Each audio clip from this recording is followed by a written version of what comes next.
Welcome. A warm welcome to each of you.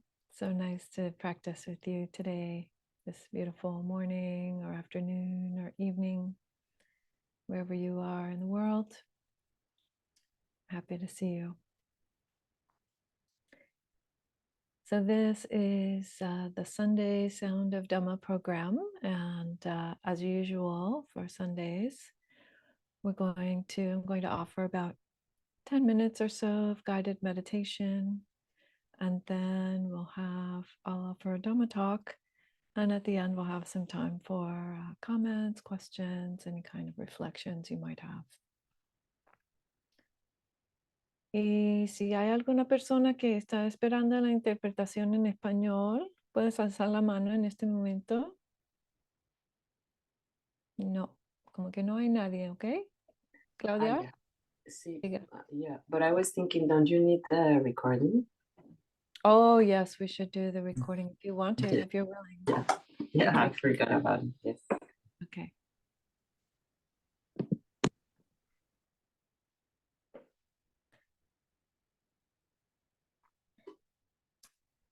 Beautiful. So, hay interpretación en español, por si acaso que alguien quiera. If there's anyone here who is waiting for the Spanish interpretation, you can select that on the menu now. And for all of us, we will go ahead and begin with the meditation dhan. So today I would like to offer very simple meditation on mindfulness of breathing. I'm going to maybe do the first 4 or 5 steps of the longer sequence. See how we do.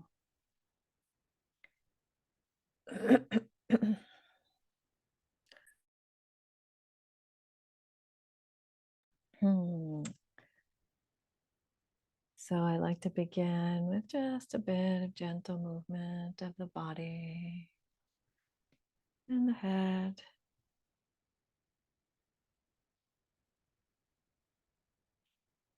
Perhaps loosening any tension.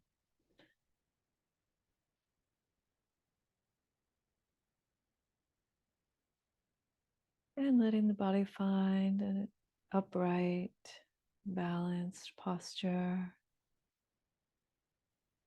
Not leaning toward the computer. And just finding that gentle, even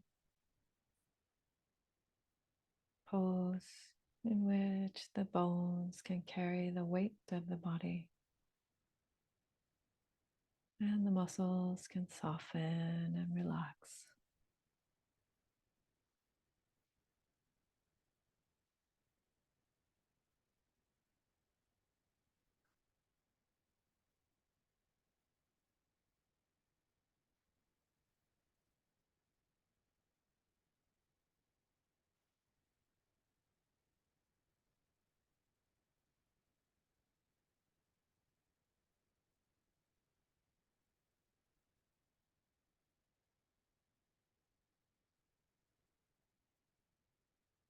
Letting the belly soften and relax as well.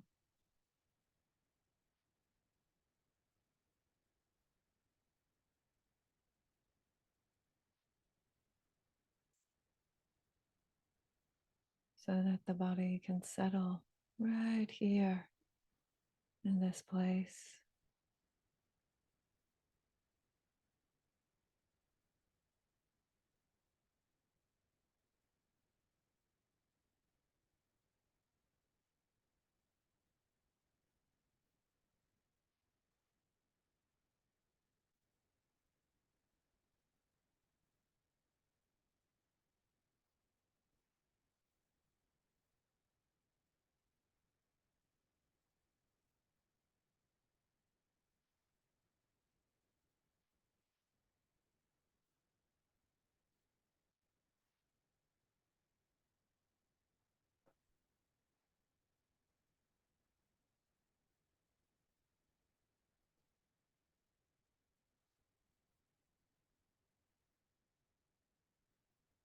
And perhaps by now, the sensations of the breath breathing the body have become apparent.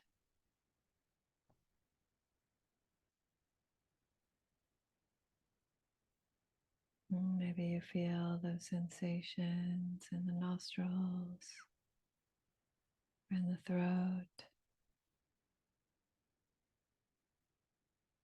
in the chest, or in the lower abdomen.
Staying curious about the sensations of the breath breathing the body.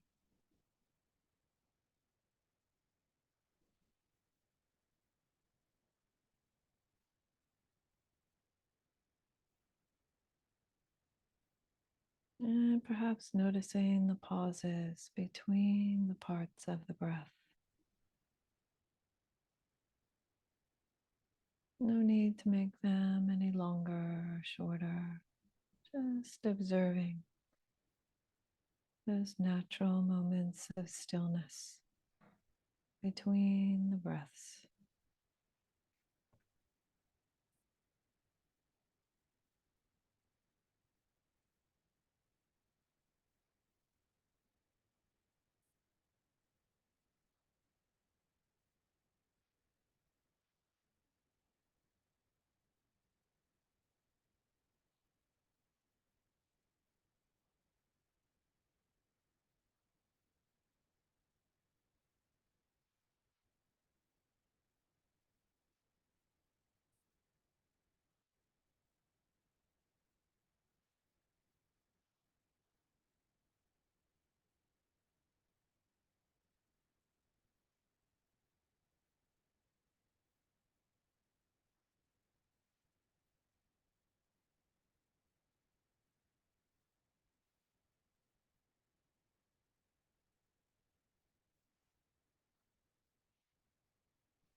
And having found those pauses between the breaths,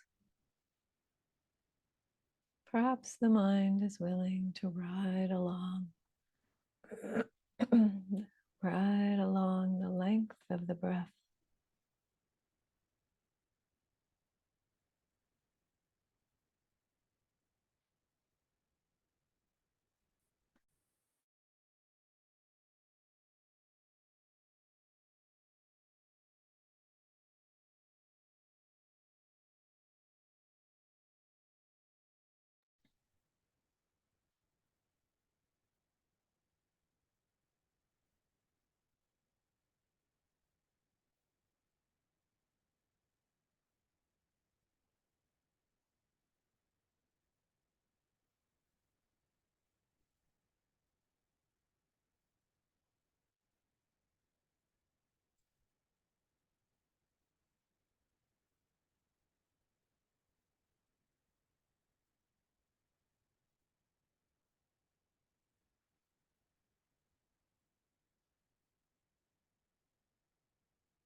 And now opening the attention to the whole body at once.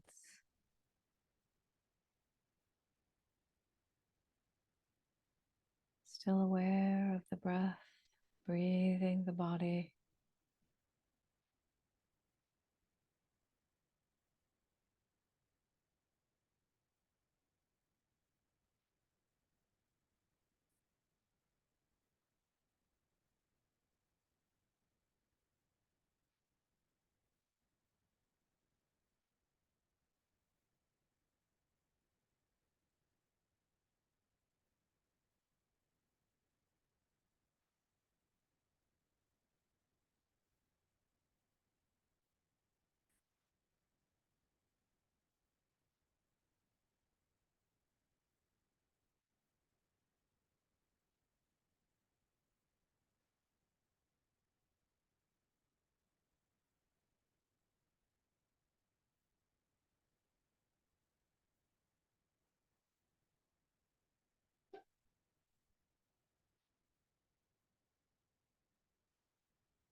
And still resting the mind on the breath and aware of the whole body.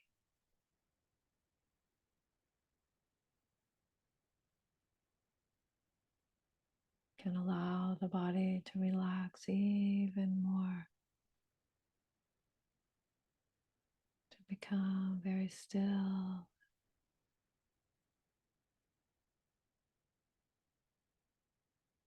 naturally steadied by the in-breath and the out-breath.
Beautiful, and that brings us to the end of our meditation practice for today.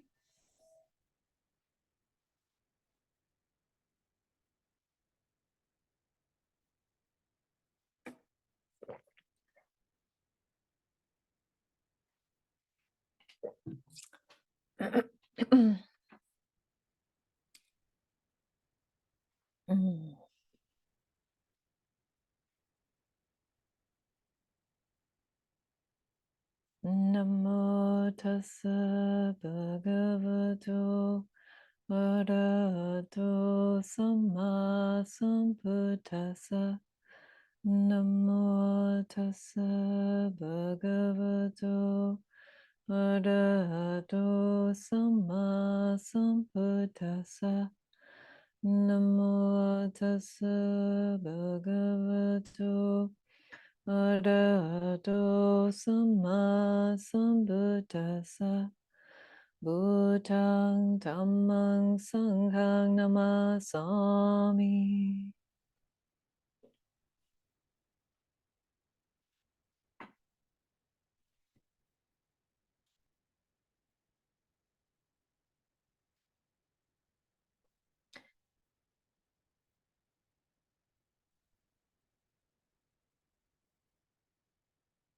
This week, I am continuing on an exploration that we've been doing for the last couple of weeks.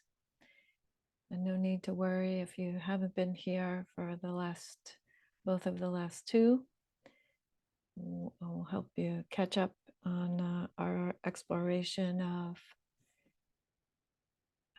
teaching by the Buddha on conflict and violence and how to respond when we see that in the world and when we see the reaction in ourselves to that in the world, that conflict. So it's a sutta that we're exploring from the Sutta Nipata 4:15. It's actually the Book of Eights, even though it's numbered from chapter 4, the book, the number 15. And not to be confused with the Samyutta Nikaya. This is from the Sutta Nipata, and the Sutta Nipata is from the Khuddaka Nikaya, from the minor discourses, the so-called minor discourses. And this particular section of the minor discourses is understood by most scholars to be some of the oldest material that we have in Buddhism. So this piece is in Pali, and it's called Taking Up Arms. So I'm working with this translation. I see Madeline has Bhikkhu Bodhi's translation. That's an excellent one to work with, yes. Fairly recent one. And he includes the commentary in that text. And I'm mostly going to be working from Bhante Sujato's translation. So Bhante Sujato, who is the monastic behind a site called Sutta Central. Sutta Central. And so this particular sutta, the backstory that we have from the commentaries, and we don't know who were the folks who wrote down the commentaries. They're anonymous to us now. But the backstory is that the Sakyans and the Kalyans were having a dispute, an argument about water rights, actually. And the Buddha was from the Sakyan clan or tribe or family group. That's why he is called Shakyamuni. So in Sanskrit, which is the other ancient language of Buddhism, in Sanskrit, it's Shakya. In Pali, it's Sakya. And Muni means sage. So he was the sage or the wise one of his clan. And the Kalyans were the neighbors. And it's said that he heard that they were in great conflict about the water, and he arrives just at the point where they are assembled, and they are basically getting ready to fight, to initiate some kind of a conflict or a war or just some kind of a fist fight. It's not clear. But the Buddha stands between the two of them. This is obviously after the time of his awakening, his having gone forth into the spiritual life and awakened. And he gives this teaching. So one thing that might tell us from that backstory is that this is a teaching for lay people. This is not one of there are many, many teachings in the Pali text that are specifically aimed at monastics, but this is not one of them. This is a teaching that is intended to apply to folks, to all folks, not just people who are specialists, you could say. And he begins by telling a little bit of, and I won't go over the whole early part of the sutta, but I will just give you a couple of lines from the sutta. So he begins by saying,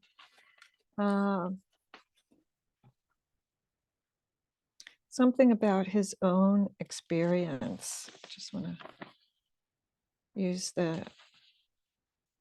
I should say, It's Bhante Sujata's translation with my slight adjustments.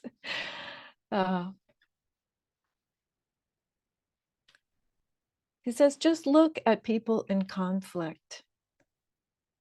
So think about that for us today, how applicable that is for us today, whether it's about Gaza or Ukraine or Sudan or Myanmar or any number of dozens of places where people are at war with each other.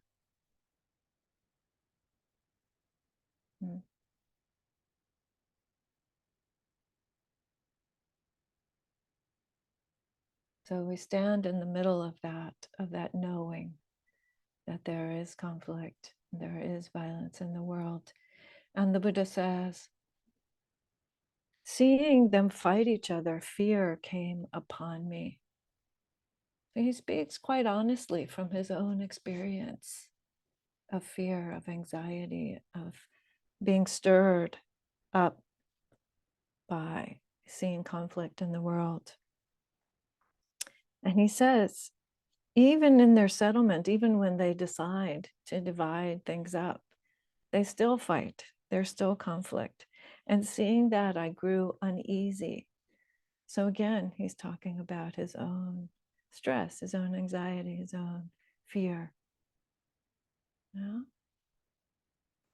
And that by itself is a beautiful lesson from the Buddha right there, right? That the very, very fundamental premise of our practice is honesty about our experience. We start from that point. There's no starting without that. That when we feel fear, we don't pretend that we don't. When we feel unsettled, we don't pretend that we feel peaceful or that tell ourselves that we should. Mm-hmm.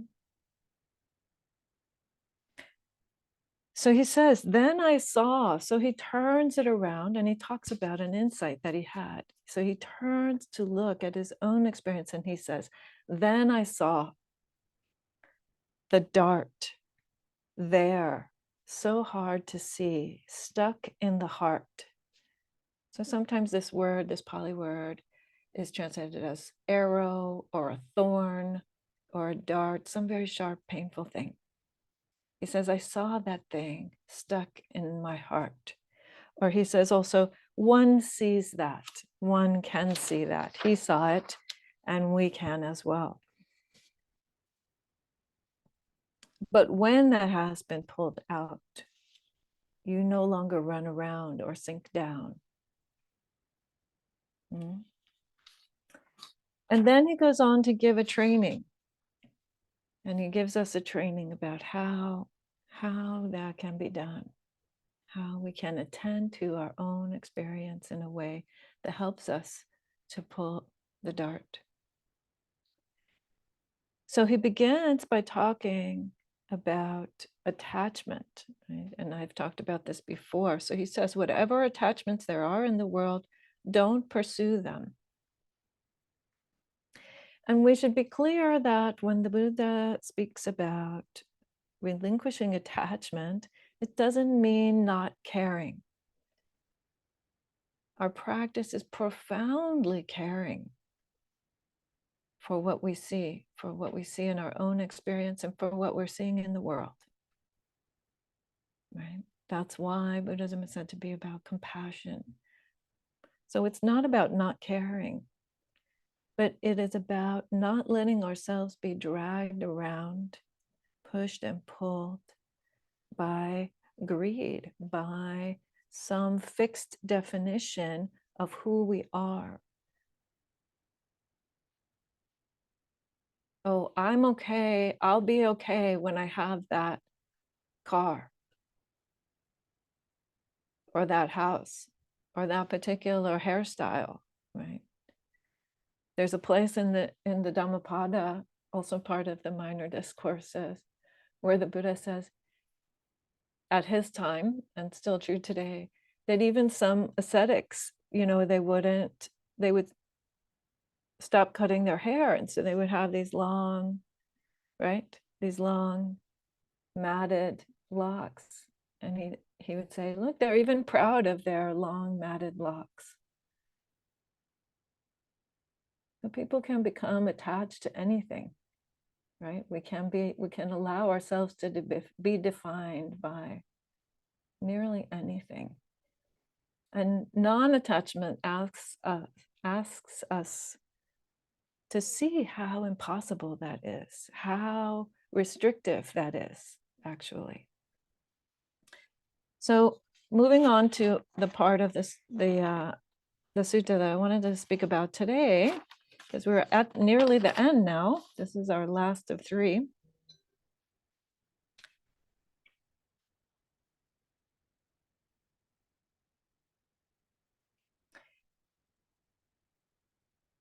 So the Buddha goes on and says, greed is the great flood, and longing is the current. So some of you may be familiar with what are called the 3 poisons, or the 3 problems that the Buddha said were some of the most pressing problems of humankind: greed, hatred, and delusion. The 3 poisons, or in early Buddhism, they're often called the 3 unwholesome roots or unskillful roots. So greed is the great flood, and longing is the current.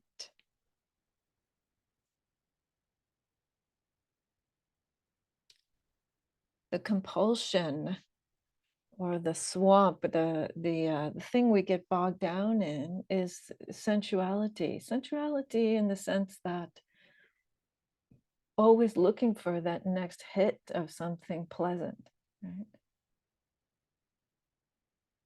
In fact, I would say that's how addiction happens, that there's this hit of something that is physically and mentally pleasant. And then when that's over, we don't want to accept it. We want another one.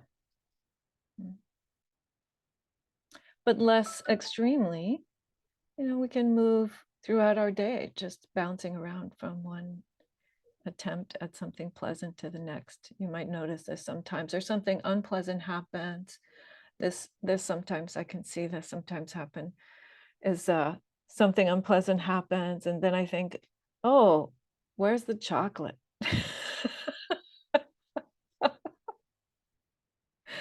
Right?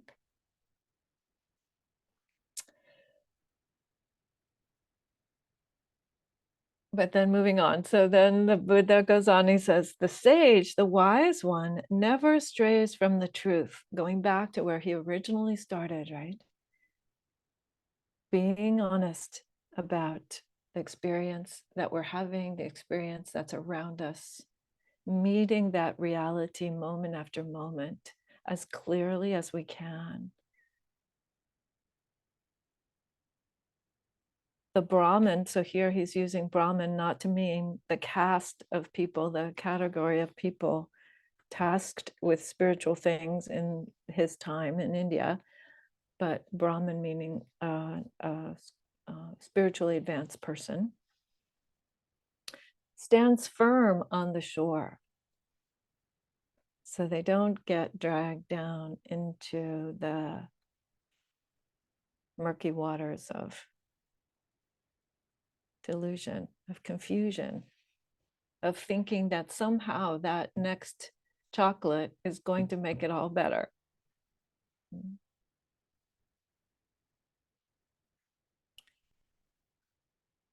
And having given up everything, they are said to be at peace.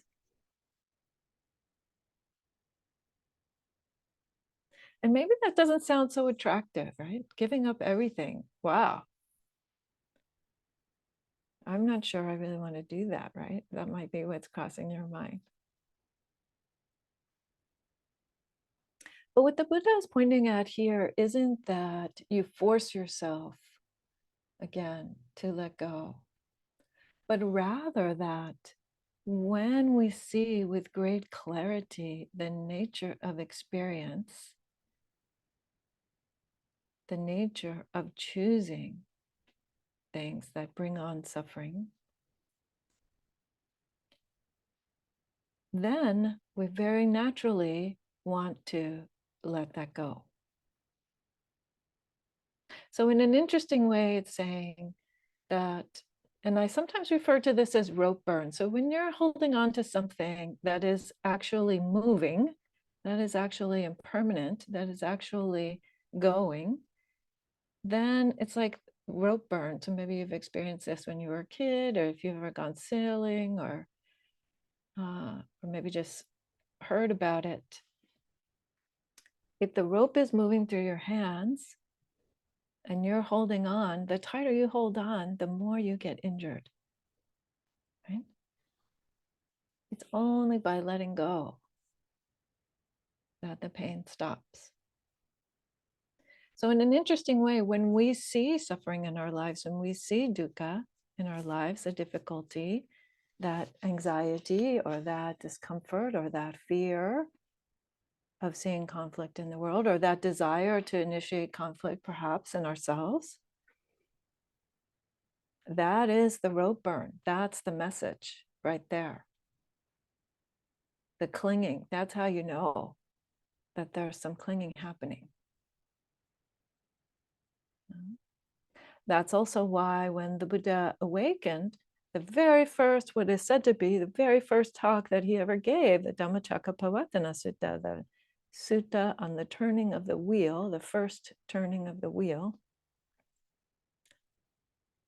he says to the 5 ascetics who had been practicing with him before, he says, the first noble truth is there is dukkha, there is, and dukkha, he's already defined it earlier in the sutta, pain, suffering, grief, despair, clinging to these things, the mind and the body.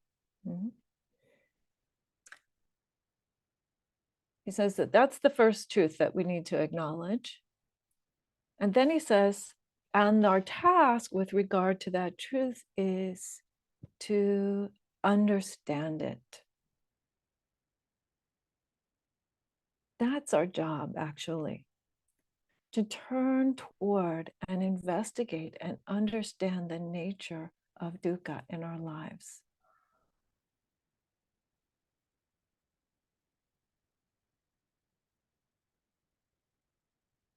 Yeah. Not to run away from it, not to push it away, not to say that it's not okay, but to actually turn toward it and understand it and see it with as much clarity as we possibly can. Because otherwise, how to understand it if we can't even see it, if we can't even accept it, its presence in our lives?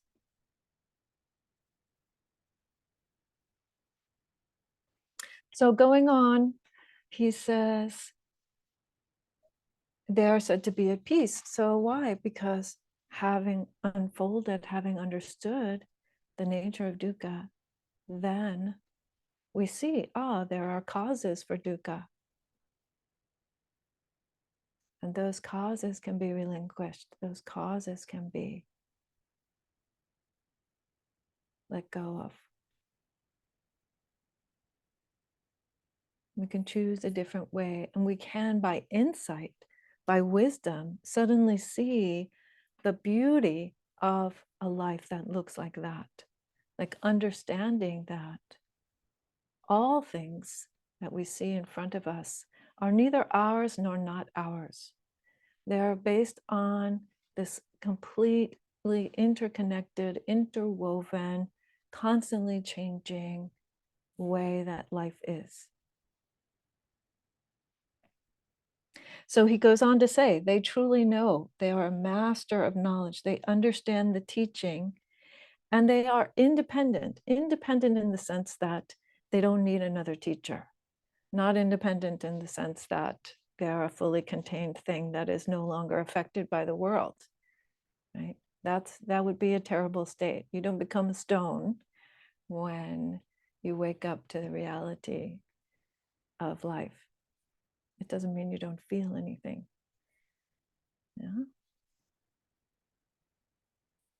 But then he goes on, and I'm going to skip by one paragraph here so that we can come to or skip by a little bit of it, because I don't have enough time for what I got all caught up in the beginning part again. But anyway, we'll go on. He says, one who has no sense of ownership in the whole realm of name and form, so name being the constellation of mental experience, including things like choices and attention and so on, doesn't grieve for that which is not. They suffer no loss in the world. They understand that the way that things are is how they are, because the conditions are there for them to be like that. And if we want it to be different, then we can change some of the conditions. But we can't change the process nature of it. We can't change the impermanent nature of it. When we want that to be the case, that's when we really suffer. So we need to make a very clear distinction between knowing and understanding conditions, the content of our lives, and knowing and understanding the fundamental principles that are at work, like karma, like impermanence, like interconnection, interdependence. Right? Because content are things that you can change, but those other aspects are not. They are things to which you are awakening, actually. Aspects to which you are awakening. That's why we say enlightenment is to be realized. It's not to be constructed. It's not a recipe that you put together and shove in the oven and make a cake. It is to realize, actually, the nature of what has already always been true.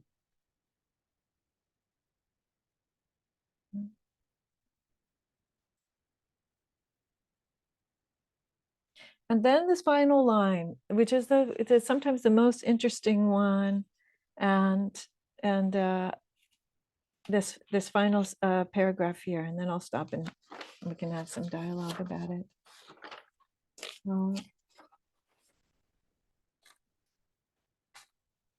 He says, a sage, a wise one, doesn't speak of themselves as being superior, inferior, or equal to others. Peaceful and rid of stinginess or greed, they neither take nor reject. And this is one of the most enigmatic statements that the Buddha makes.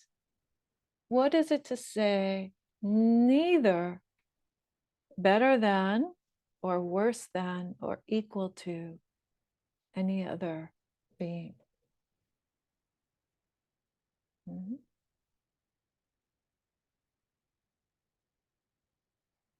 So I believe that I would propose that this is a teaching about the uniqueness, that each thing is completely unfathomable. We are so completely unique that you're incomparable one to the other.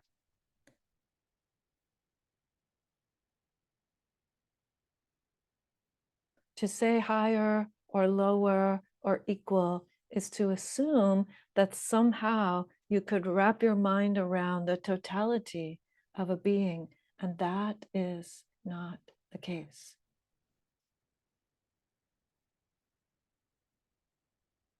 So when we're honest, we ask ourselves, how is it? And the answer to that is always the same. Some of you may have seen this on my Instagram account recently. And the answer to this is always the same. It's unfathomable. That's how it is. And we do our best to come and know it. But even the Buddha himself said, the world is unfathomable. It's one of the four imponderable things, impossible to fathom things.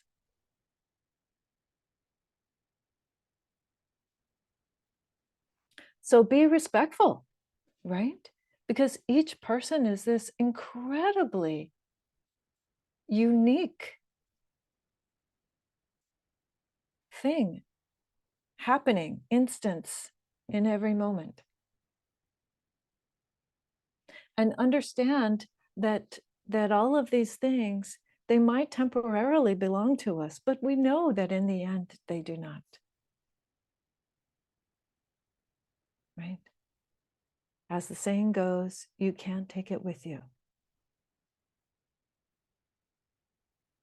None of it. Not this body, not this mind, not that car that you like so much, or that chocolate, or whatever it was, right?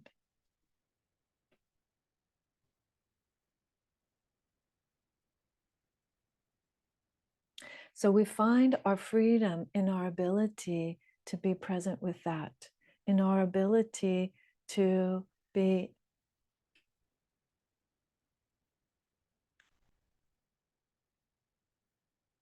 present with the incredible, unfathomable nature of our lives.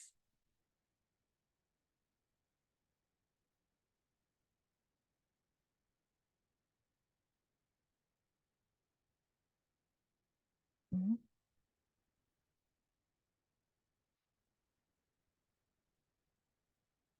That is a deep freedom. That you don't have to live within the box of your concept. That you can't, actually. You can't.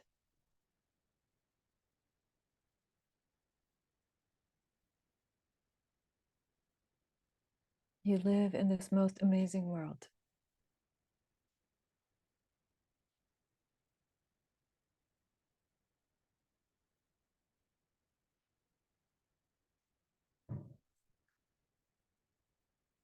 So to fight over it doesn't really make sense. There's also another phrase in the Dhammapada where the Buddha says, we are all subject to death, and those who know it, they set down their quarrels.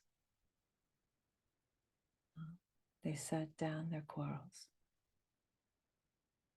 Why? Because you realize, actually, that isn't going to solve the problem. That isn't going to make your world any more manageable, or joyful, or skillful, or clear, or compassionate. So we stand in the middle of the conflict, just like the Buddha, and we stand on the side of not killing, and we stand on the side of nonviolence. Because to stand on any other side doesn't make sense.